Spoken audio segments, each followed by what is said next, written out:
Baby, it's here. It's here. The season is here. It's Thursday. It's September 4th. And in a few hours, I'll be heading over to Lincoln Financial Field to call the opening game of the NFL season between the Cowboys and the Eagles tonight to kick off NFL 2025. We'll touch that on that game here, right here in the Best Football Show. We'll also touch on the game that's being played tomorrow night in Sao Paulo, Brazil, between the Chargers and the Chiefs. But let's just a couple things here. First of all, you can find the Best Football Show by downloading your free Odyssey app and then following the show, liking it, subscribing to it, commenting on it, letting us know what you like about it, what we could do better. I'm here almost every single day at Baldy NFL across all of the social media platforms. I never stop posting. I'll be posting stuff from the field tonight, from the booth, announcing the game for national radio and Compass Media Networks. It should be very, very exciting. But before we get to any of the games, we have to get to the news because there's heartbreaking news coming out of Florham Park, New Jersey, home of the New York Jets. Ali Vera-Tucker, their starting right guard, just named captain. Him and Justin Fields were named the offensive captains of the team. Ali Vera-Tucker coming off a great season last year. He started 15 games, had a great offseason, was their best offensive lineman. Practice on Tuesday, tore his tricep. And I don't know if he's out for the season. I have torn my tricep last year. It's not fun. I don't know that you can recover if you get a full surgery on it, if you can recover in time to get back onto the field. He's young, he's strong, but, he tore his tricep on his other arm a couple of years ago. He's torn his Achilles. This is his third major injury for Ali Vera-Tucker. Now, the one thing I will say is I watched all of the Jets preseason games. In one of the games, I believe it was the second game, we saw Josh Myers at center and Joe Tippmann at guard.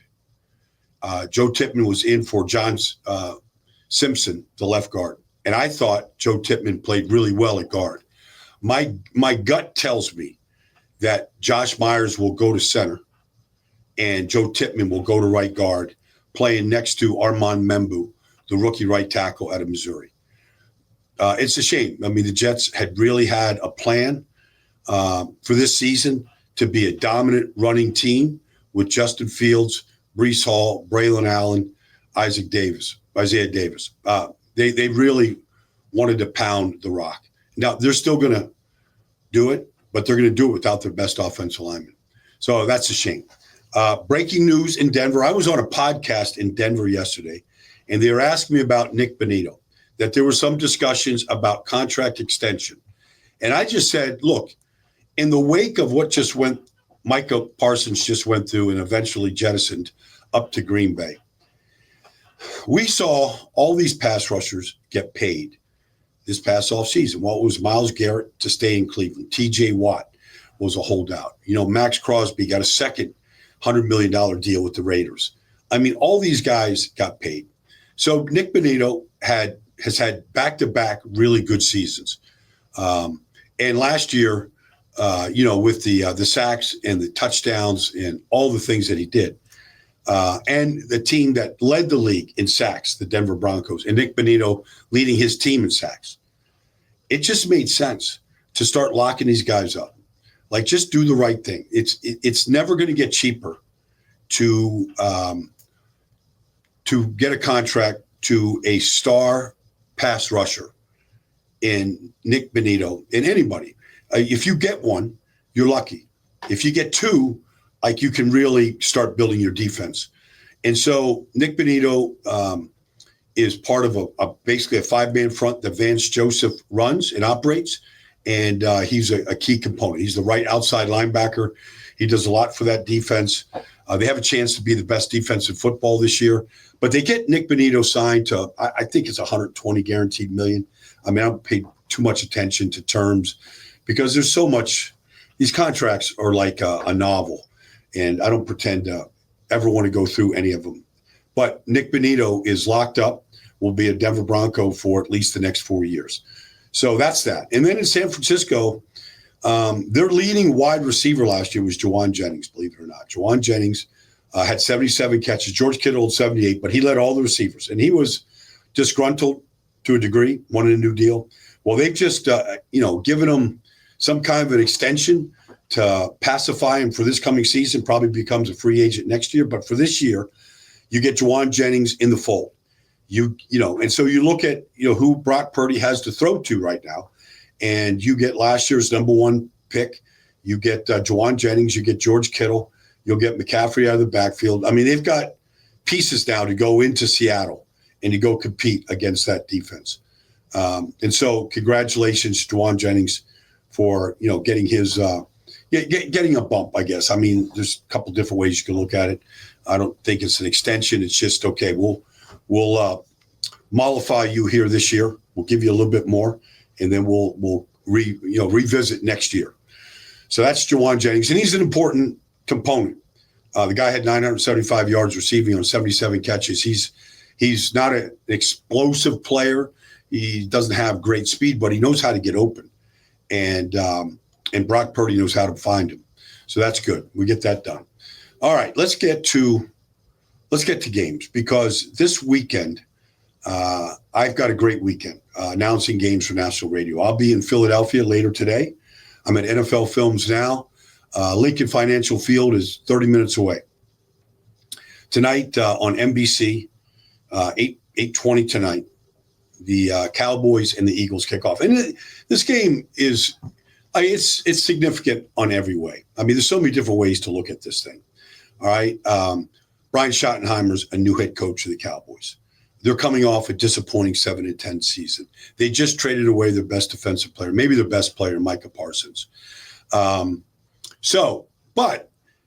it's interesting, the NFC East, because I continue my journey this weekend, and I go down 95 to Washington on Sunday for the Giants and the Commanders. So the NFC East will all play each other this weekend. The only division in all of football where all four teams play interdivision games.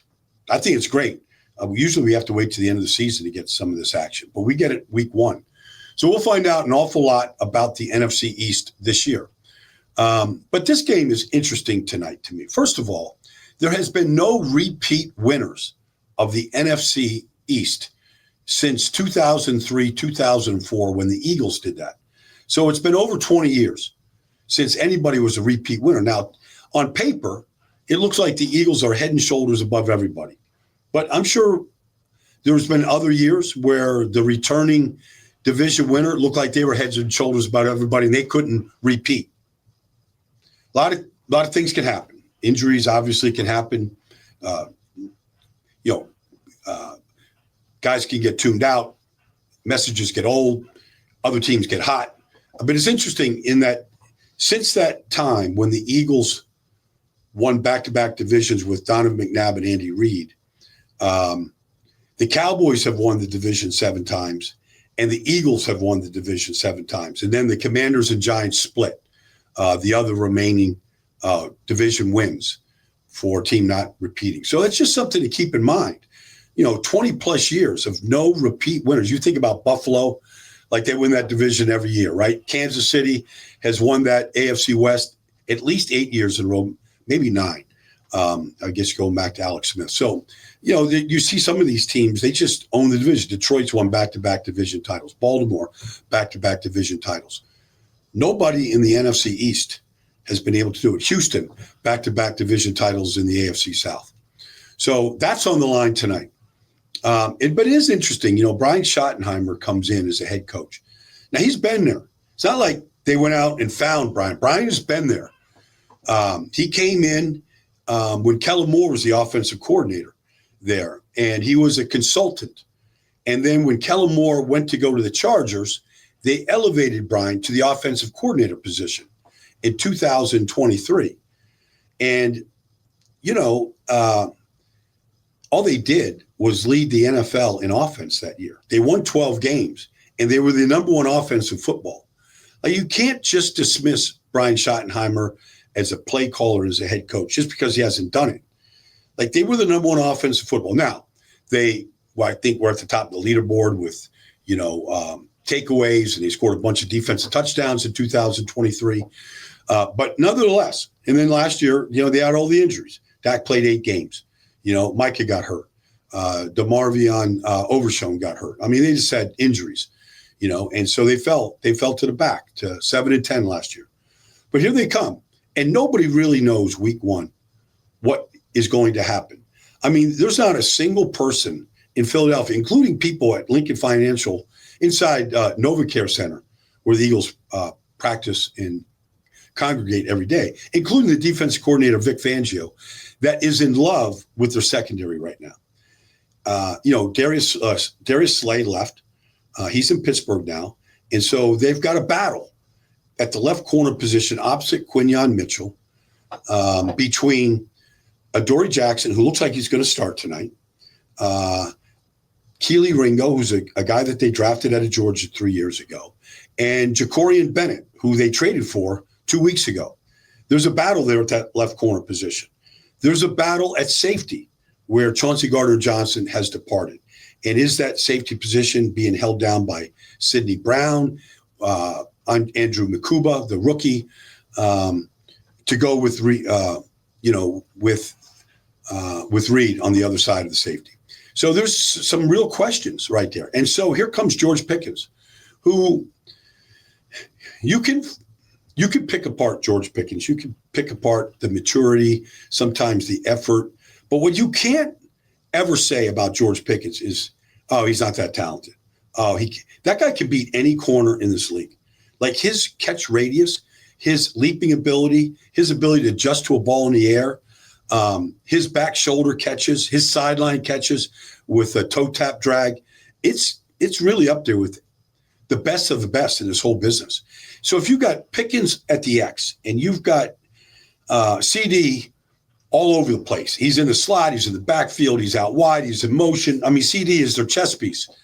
And he's just an amazing football player. CD is a great player. He'd be great in any system.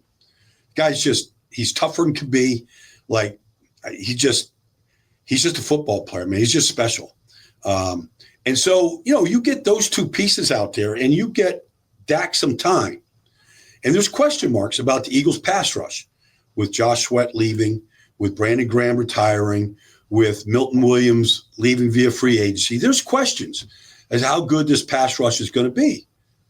So if you give Dak some time and he can find Pickens on some go routes, you can work CD, try to get him matched up, on certain players or, however, Vic decides to play it. It's really going to be interesting to me. Like, I don't think this is just an Eagles slam dunk win.